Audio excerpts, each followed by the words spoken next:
آگے قرآن میں یہ ساری اسی طرح کی باتیں ہیں. ایک آیت بس پڑھ لیتا ہوں میں جو سورہ ملک کی آخری آیت ہے. قل ارأیتم ان اصبح ماؤکم غورا.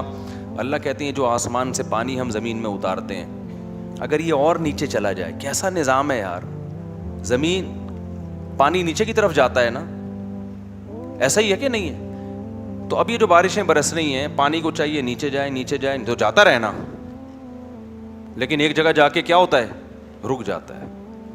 میں نے خود دیکھا ہے, کنواں کھودو آپ, پانی آئے گا, آتے آتے نیچے جاؤ گے نا خشک مٹی آنا شروع ہو جائے گی. اللہ میاں نے اس پانی کو وہاں روک دیا تھا تاکہ انسانوں کے لیے اس تک پہنچنا مشکل نہ ہو. تہیں بنا دی ہیں, پانی سب سے زیادہ ضروری, لہذا وہ بہت زیادہ گہرائی میں نہیں ہوگا. پیٹرول ہمیشہ ضرورت نہیں تھی انسان کو, اب ضرورت ہے, آبادی بڑھ گئی ہے, تو اس تک پہنچنے کے لیے اللہ نے مشکلات رکھی ہیں بہت نیچے. اگر ایسا ہوتا کہ پانی پیٹرول کی جگہ ہوتا, پیٹرول پانی کی جگہ ہوتا, تو ہم لوگ سی این جی گیس پہ اپنے آپ کو سیٹ کرا چکے ہو تک. اب تک کیا خیال ہے؟ پیٹرول کی ٹینکیاں لگائی بھی ہوتی ہم نے کہ یار روٹی موٹی پراٹھے وراٹھے چھوڑ دو بھائی, پیٹرول پہ سیٹ ہو جاؤ. ظاہر ہے ایسے سیٹ ہونے میں ٹائم لگتا, بلکہ مر جاتے ہم, نسل ہی ختم ہو جاتی. اللہ نے کیا کیا, پانی آتا ہے, وہ بارش آتی ہے تو پانی ہوتا ہے. میرا بچہ جو ہے نا اس دن بیٹھا ہوا کہہ رہا ہے, چھوٹا بچہ بھی, بولنا بھی صحیح نہیں آتا اس کو, اس دن بیٹھا ہوا کہہ رہا ہے جب بارش ہوتی ہے تو پانی آتا ہے, جب بارش بہت زیادہ ہوتی ہے تو پانی بہت زیادہ آتا ہے. وہ کیا نہیں, بلاول نے تو کہا تھا وہ لفظ, پوری ورڈنگ مجھے یاد نہیں ہے. ہاں وہ بچہ میرا بیٹھا ہوا, اس کو کچھ نہیں پتا, پتہ نہیں کہاں سے اس نے سنا, کہہ رہے ابو, میں نے کہا جی, کہہ رہے جب بارش ہوتی ہے تو پانی آتا ہے, جب زیادہ بارش ہوتی ہے تو پانی زیادہ آتا ہے. ابے میں نے کہا یار, اچھا بچے جب گھر میں ہوتے ہیں انٹرٹینمنٹ کی چیزیں ملتی رہتی ہیں. ایک دن کیا ہوا, میری چھوٹی بچی اور سب دوسری بھی اس کی بچیاں بہنیں میں نے مل کے نا کھیل رہی, وہ کھیلتے کھیلتے ایک دم میری بچی نے کہا مجھے کیوں نکالا, ایسے انگلی کی. میں نے اس کو کیا ہو گیا بیٹھے بیٹھے یار. تو نا بچوں کے لاشعور میں یہ چیزیں ادھر ادھر سے سن کے نا جا رہی ہوتی ہیں, اس کو نہیں پتا ہوگا اس کا مطلب کیا ہے. جب اس نے ایسے کیا نا, مجھے کیوں نکالا, ارے مجھے اتنی ہنسی آئی. تو ابھی پرسوں کی بات ہے, وہ بچہ کہہ رہا ہے, دوسرے بچے سے باتیں کر رہا ہے, اور میں بھی بیٹھا ہوا تھا, کہہ رہا ہے ابو جب بارش آتی ہے تو پانی آتا ہے, اور جب زیادہ بارش ہوتی ہے تو زیادہ پانی آتا ہے. میں نے کہا پھینکتا رہا بیٹھ کے, پتہ نہیں تیری نظر میں اس کا مطلب کیا ہے. تو خیر اللہ فرماتے ہیں اگر اس پانی کو ہم نیچے لے جائیں, فَمَن يَأْتِيكُم بِمَاءٍ مَّعِينٍ, کون ہے جو صاف ستھرا بہتا ہوا پانی تمہارے لیے لے کر آئے. ہمیں امریکن کمپنیوں کو پھر ٹھیکے دینے پڑیں گے یار, دریافت کرو کہیں پانی دریافت ہو جائے. تو جو پیٹرول نکالنے والی کمپنیاں ہیں وہ کیا نکالیں گی, پانی, اور جب تک پانی نکلے گا اس وقت تک ہمارا باڈی کا پانی نکل چکا ہوگا. کیا خیال ہے بھائی؟ تو یہ سارے کام تو میرے بھائی اللہ کر رہا ہے. تو یہ صورت ختم ہو گئی, اور بھی بہت اہم ہے اس میں. اللہ نے سورہ نوح بھی بیان کی. اچھا ایک چھوٹا سا واقعہ میں بس میں کر کے بیان ختم کرتا ہوں. سورہ قلم میں ایک بہت اہم واقعہ ہے. وہ واقعہ کیا ہے کہ ایک شخص کا باغ تھا, اور اس کے دماغ میں وہی تکبرانہ خیال آنے شروع ہو گئے جو آج دولت آنے کے بعد انسان کے دماغ میں آتے ہیں. کیا کمال.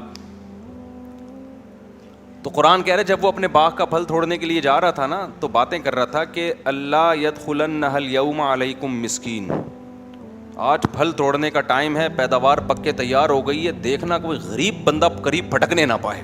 ٹھیک ہے نا, یہ غریب لوگ سارا مسئلہ کیا کرتے ہیں, یہ خراب ہو, یہ آ جائیں گے کشکول لے کے, ساری پیداوار تو یہ کمبخت کھا جاتے ہیں. تو جب بھی کسی کے پاس دولت آتی ہے نا, تو آج کل وہ چھپا رہا ہوتا ہے, ایسا نہ ہو کوئی ضرورت مند رشتہ دار ہو وہ مانگنے آ جائے. تو اللہ میاں نے اس کی بھی برائی بیان کی ہے کہ تمہیں تو خوش ہونا چاہیے. ہاں یہ ضرور ذہن میں رکھو, اپنی آمدن کو اس نیت سے چھپانا کہ غیر مستحق لوگ بھی تنگ کرتے ہیں آج کل, اور ایک غریب کو کے ساتھ مدد کر دی نا تو وہ چنگم کی طرح چپک, بلکہ ایلفی کی طرح چپک جاتا ہے بعض دفعہ. اس مصلحت سے آمدن چھپانا یہ جائز ہے, یہ مجبوری ہے, لیکن اصولی طور پر آپ کے دل میں ایسی کنجوسی نہیں ہونی چاہیے. میں نے بعض لوگوں کو ترغیب دی, سخاوت کی, تو انہوں نے بتایا یار اتنا مسئلہ خراب ہو گیا نا.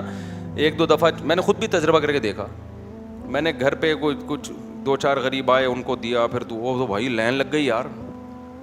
پھر ایک خاتون بیچاری کہیں سے آئی تو گھر پہ دھرنا مار کے بیٹھ گئی, پھر اس کو دیا تو پھر 6 اور لے کر آ گئی وہ. تو یہ پھر زمانے کا بھی فرق ہوتا ہے نا. مثال سے سمجھاتا ہوں, ترکی میں ہم تھے, ایک کنٹینر انہوں نے رکھا ہوا ایک ٹرسٹ نے, بہت بڑا کنٹینر, اور ایسے کئی سارے کنٹینر, اس میں بہت ساری چیزیں رکھی ہوئی ہیں کہ جو بھی زلزلہ زدگان میں کسی کو کوئی بھی چیز کی ضرورت ہو وہ یہاں سے اٹھا کے لے جائے.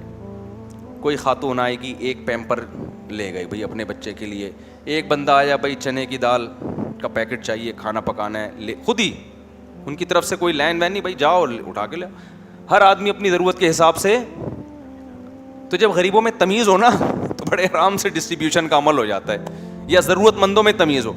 ہم لوگ کہہ رہے تھے کہ اگر یہ ہم نے اپنی گلی محلے میں لا کے ایسا کوئی کنٹینر رکھ دیا کہ گلی محلے کے جتنے ضرورت مند لوگ ہیں, آٹا دال مہنگا ہو گیا ہے, پیٹرول مہنگا ہو گیا ہے, جی یہ پیٹرول کی بوتلیں پڑی ہوئی ہیں اور یہ آٹا دال چینی کے پیکٹ پڑے ہوئے ہیں, یہ پیمپر, تو پورا کنٹینر کھرچ کے لوگ کھا جاتے ہیں. تو وہاں پھر ایسی سخاوت آپ افورڈ, ایسی جگہ پر ایسی سخاوت آپ افورڈ نہیں کر سکتے. وہاں پھر یہی ہوتا ہے کہ بتاؤ بھی نہیں کہ ہمارے یہاں سے زکوٰۃ بڑھتی ہے. ہم نے کورونا کے دنوں میں, کووڈ کے دنوں میں راشن بانٹنا شروع ہوا نا, جب ہم کسی علاقے میں گاڑی لے کے جاتے تھے جو دھاوا ہوتا تھا, جان بچانا مشکل ہو جاتا تھا یار. پھر اس کا ہم نے سیٹ اپ چینج کیا کہ بھائی غریب کو نہ بتاؤ کہ ہمارے یہاں راشن بٹتا ہے, پہلے سروے کرو, جو غریب ہیں ان کو ٹوکن دے دو, اور پھر بالکل الگ جگہ بتاؤ کہ جس جگہ یہ ٹوکن لے کے آئے گا اس جگہ خوراک بٹے گی, اور بٹنے کے بعد آپ وہاں سے بالکل غائب. اب اگلے دن کہاں بٹے گی یہ کل اعلان ہوگا, ورنہ پہلے سے لوگ آگے بیٹھے ہوئے ہوں گے, اور خوراک بٹے نہ بٹے آپ بٹ جاؤ گے. کوئی آپ کا بازو لے کے گھر جا رہا ہوگا, کوئی آپ کے شلوار لے کے جا رہا ہوگا, کوئی پاجامہ لے کے, کوئی بنیان لے کے, اور چڈی پہن کے آپ گھر آ رہے ہو. سمجھ رہے ہو؟ تو اس لیے کچھ چیزیں مصلحت ہوتی ہیں, لیکن اصولی طور پر جب اللہ آپ کو پیسہ دے تو دل بڑا رکھنا چاہیے. یار اللہ نے مجھے دیا ہے, تو اس وقت یہ جذبات آنے چاہیے, انشاءاللہ اب میں اپنے رشتہ داروں میں غریبوں کی, مسکینوں کی اور لوگوں کی مدد کروں گا. یہ جذبہ ہونا چاہیے. اللہ تعالیٰ سمجھنے کے عمل کی توفیق عطا فرمائے.